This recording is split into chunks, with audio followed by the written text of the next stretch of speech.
উফ, আজকে রান্নার পিসি এসেছে। যাই হোক, পিসির শরীরটা খারাপ হয়েছিল তাই আসতে পারেনি। আজকে এসছে একটু নিশ্চিন্তি।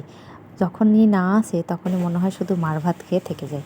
এখন আমি চিংড়ি মাছটা রান্না করে নিলাম। রাত্রের জন্য পিসি ডিম করেছে, এদিকে একটা তরকারি আছে, গুগলি দিয়ে একটা তরকারি করেছে, সব কুমড়ো আলু টালু মিশিয়ে। আর এদিকে কাঁচা পোস্ত বাটা, ঐন্দ্রির ডাল, আর এদিকে আলু ভাতে মাখা, ঐন্দ্রির কাঁচকলা আলু সেদ্ধ, এটা ডাল। আর এখন আমি চিংড়ি মাছটা করছি। কেমন হয়েছে তোমাদেরকে একটু জানিয়ে বলছি, খেয়ে পরে জানিয়ে বলছি। দারুণ হয়েছিল, নিজের রান্না বলে বলছি না।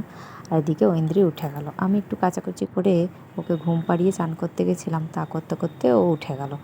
মা সেই ভাত খাওয়ার সময় ধরে বলে একটু নিশ্চিন্তি, বাকি সব সময় আমার কাছে কি করব, মানুষ তো ধিক্কার একটু লাগেই, কিন্তু মানুষ তো বটি, মা তো শুধু নই।